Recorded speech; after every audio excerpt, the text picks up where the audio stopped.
Hi everybody, we're back to continue reading Wonder. I hope you're all good. I've been thinking about you and missing you a lot. I wish we could still have our reading time on Thursdays because it really meant a lot to me to see all of you every week. And I'm just thinking about you a lot. All right, let's set our timer and get ready to go because we have some things that we really want to know about, like, is Daisy going to be okay? Timer, go.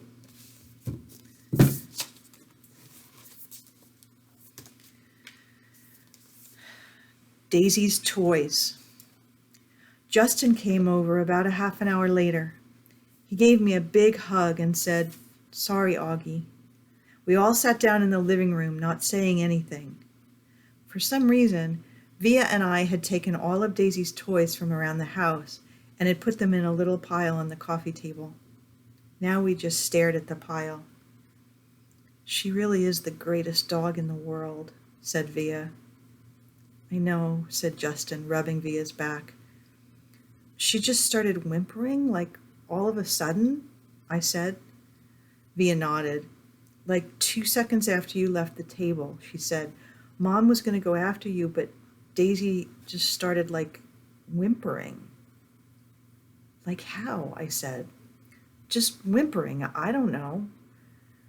"Like howling?" I asked. "Augie, like whimpering," she answered impatiently. "She just started moaning like something was really hurting her, and she was panting like crazy, and then she just kind of plopped down, and Mom went over to try to pick her up, and whatever, she was obviously hurting. She even bit Mom." "What?" I said. "When Mom tried to touch her stomach, Daisy bit her hand," Via explained. "Daisy never bites anybody," I answered. "She wasn't herself," said Justin. "She was obviously in pain." "Daddy was right," said Via. "We shouldn't have let her get this bad."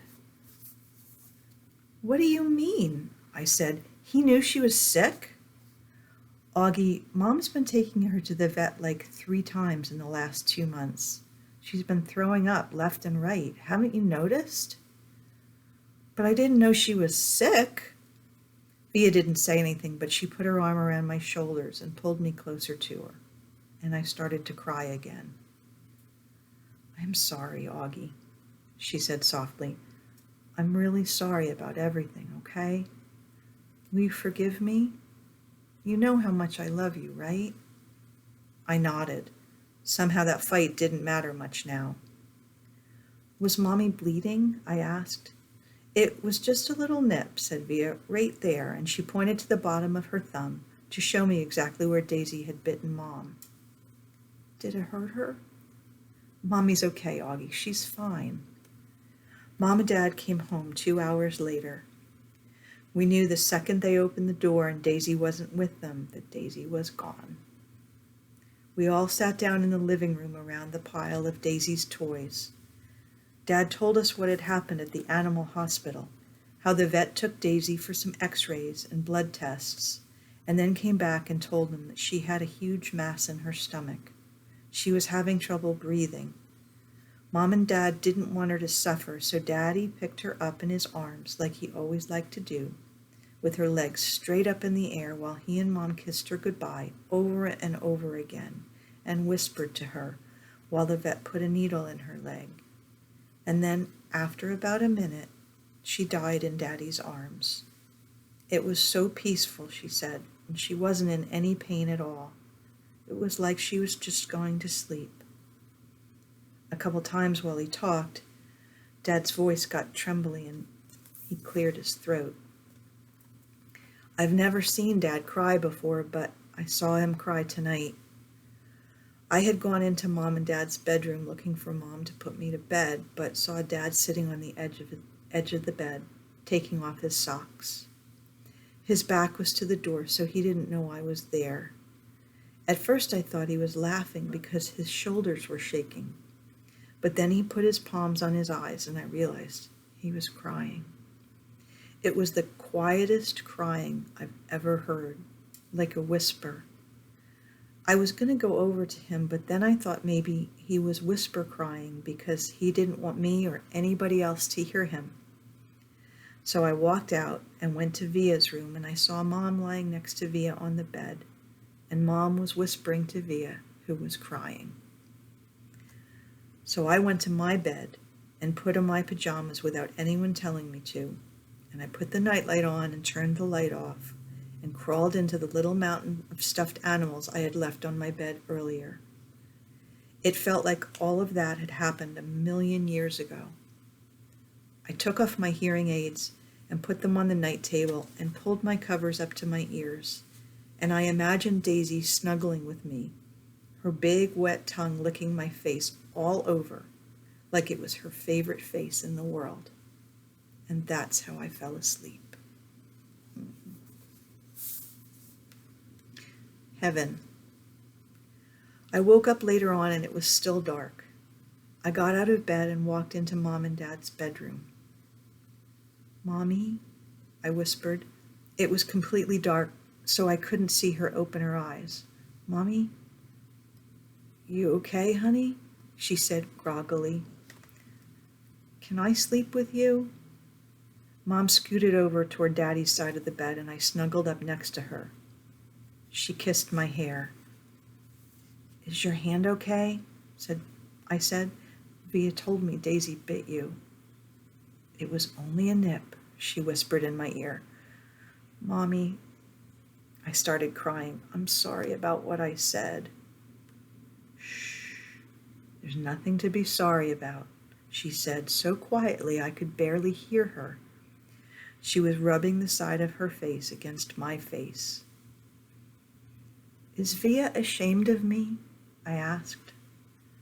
"No, honey, you know she's not. She's just adjusting to a new school. It's not easy." "I know. I know you know. I'm sorry I called you a liar. Go to sleep, sweet boy. I love you so much." "I love you so much too, Mommy." "Good night, honey," she said very softly. "Mommy, is Daisy with Grands now?" "I think so. Are they in heaven?" "Yes." "Do people look the same when they get to heaven?" "I don't know. I don't think so." "Then how do people recognize each other?" "I don't know, sweetie." She sounded tired. "They just feel it. You don't need your eyes to love, right? You just feel it inside you. That's how it is in heaven. It's just love. No one ever forgets who they love." She kissed me again. "Now go to sleep, honey. It's late and I am so tired." But I couldn't go to sleep even after I knew she'd fallen asleep. I could hear Daddy sleeping too, and I imagined I could hear Via sleeping down the hallway in her room. And I wondered if Daisy was sleeping in heaven right then. And if she was sleeping, was she dreaming about me? I wondered how it would feel to be in heaven someday and not have my face matter anymore, just like it never, ever mattered to Daisy. Understudy. Via brought home 3 tickets to her school play a few days after Daisy died. We never mentioned the fight we had over dinner again.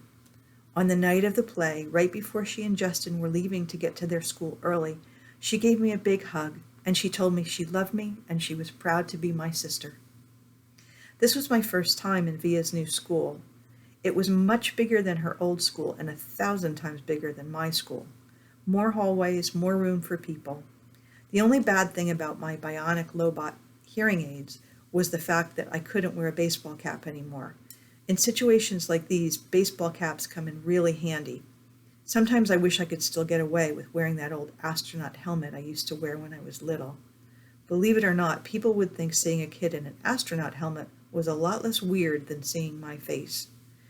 Anyway, I kept my head down as I walked right behind Mom through the long, bright hallways. We followed the crowd to the auditorium where students handed out programs at the front entrance. We found seats in the front row, the 5th row, close to the middle.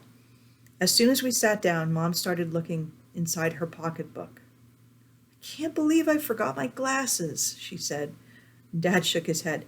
Mom was always forgetting her glasses or her keys or something or other. She was flaky in that way. You want to move closer? Said Dad.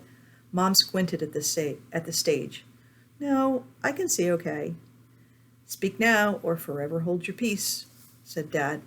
I'm fine, answered Mom. Look, there's Justin, I said to Dad, pointing out Justin's picture in the program.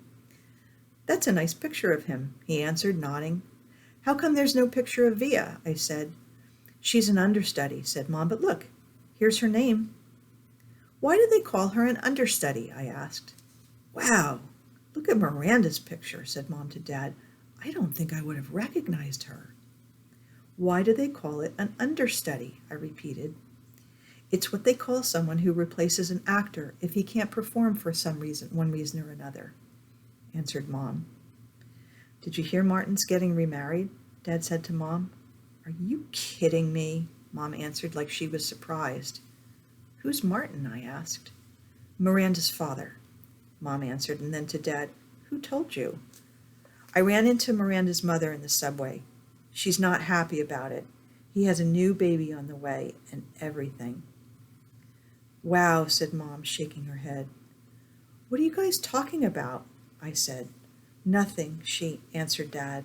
But why do they call it an understudy? I don't know, Augie Doggy, Dad answered. Maybe because the actors kind of study under the main actors or something. I really don't know. I was going to say something else, but then the lights went down. The audience got very quiet, very quickly. Daddy, can you please not call me Augie Doggy anymore? I whispered that in Dad's ear. Dad smiled and nodded and gave me a thumbs up. The play started and the curtain opened. The stage was completely empty except for Justin, who was sitting on an old rickety chair tuning his fiddle. He was wearing an old-fashioned type of suit and a straw hat. This play is called Our Town, he announced to the audience. It was written by Thornton Wilder, produced and directed by Philip Davenport. The name of the town is Grover's Corners, New Hampshire, just across the Massachusetts line. Latitude 40 degrees, 40 minutes, longitude 70 degrees, 37 minutes. The first act shows a day in our town. That day is May 7th, 1901, and the time is just before dawn. I knew right then and there that I was going to like the play. It wasn't like other plays that I've been to, like The Wizard of Oz or Cloudy with a Chance of Meatballs. No, this was grown-up seeming, and I felt smart sitting there watching it. A little later in the play, a character named Mrs. Webb calls out for her daughter, Emily. I knew from the program that this was the part Miranda was playing, so I leaned forward to get a better look at her. That's Miranda, Mom said, squinting at the stage when Emily walked out. She looks so different. It's not Miranda, I whispered. It's Via. Oh my gosh, said Mom, lurching forward in her seat. Shh, said Dad. It's Via. Mom whispered to him. I know, whispered Dad, smiling. Shh. The ending. The play was so amazing. I don't want to give away the ending, but it's the kind of ending that makes people in the audience teary. Mom totally lost it when Via as Emily said, Goodbye, goodbye world, goodbye Grover's Corners, Mama and Papa. Goodbye to clocks ticking and Mama's sunflowers and food and coffee and new iron dresses and hot baths and sleeping and waking up. Oh, Earth, you're too wonderful for anybody to realize you. Via was actually crying when she was saying this, like real tears.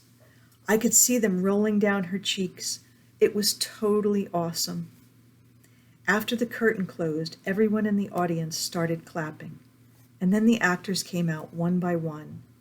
Via and Justin were the last ones out, and when they appeared, the whole audience rose to their feet. Bravo! I heard Dad yelling through his hands. Why is everyone getting up? I said. It's a standing ovation, said Mom, getting up. So I got up and I clapped and clapped. I clapped until my hands hurt. For just a second, I imagined how cool it would be to be Via and Justin right then, having all of those people standing up and cheering for them. I think there should be a rule that everyone in the world should get a standing ovation at least once in their lives. Finally, after I don't know how many minutes, the line of actors on stage stepped back and the curtain closed in front of them. The clapping stopped and the lights went up and the audience started getting up to leave. Me and Mom and Dad made our way backstage. Crowds of people were congratulating the performers surrounding them and patting them on the back. We saw Via and Justin at the center of the crowd, smiling at everyone and laughing and talking. "Via!" shouted Dad, waving as he made his way through the crowd. When he got close enough, he hugged her and lifted her off the floor a little. "You were amazing, sweetheart." "Oh my gosh, Via!" Mom was screaming with excitement. "Oh my gosh, oh my gosh!" She was hugging Via so hard I thought Via would suffocate, but Via was laughing. "You were brilliant," said Dad. "Brilliant," Mom said, kind of nodding and shaking her head at the same time. "And you, Justin," said Dad, shaking Justin's hand and giving him a hug at the same time. "You were fantastic." "Fantastic," Mom repeated. She was honestly so emotional she could barely talk. "What a shock to see you up there, Via," said Dad. "Mom didn't even recognize you at first," I said. "I didn't recognize you," said Mom, her hand over her mouth. "Miranda got sick right before the show started," said Via, all out of breath.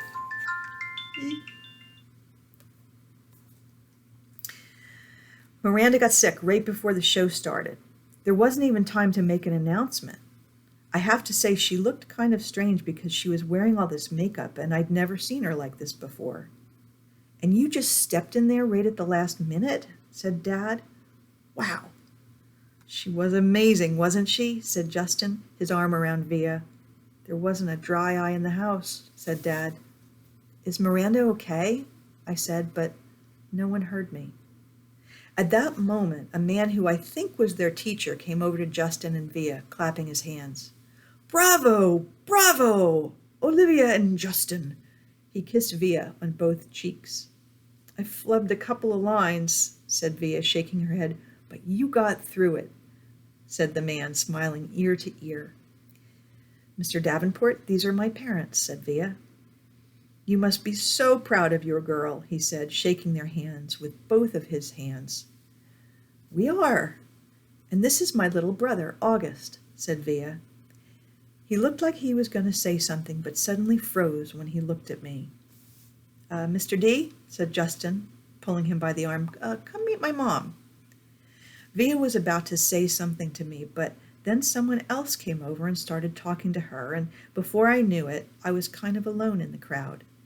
I mean, I knew where Mom and Dad were, but there were so many people all around, and people kept bumping into me and spinning me around a bit and giving me that 1-2 look, which makes me feel kind of bad.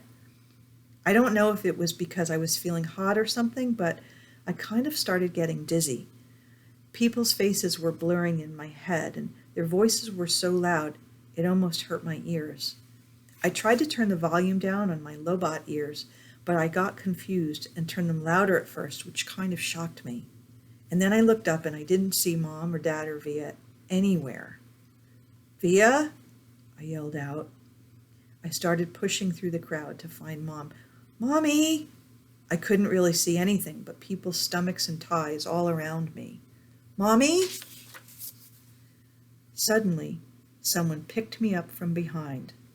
"Look who's here," said a familiar voice, hugging me tight. I thought it was Via at first, but when I turned around, I was completely surprised. "Hey, Major Tom," she said. "Miranda," I said, and I gave her the tightest hug I could give. Next time, we'll read part 7, which comes from Miranda. All right? All right, everybody. That's it for this time, and I'll see you next time. All right, take care, everybody. Miss you. Bye.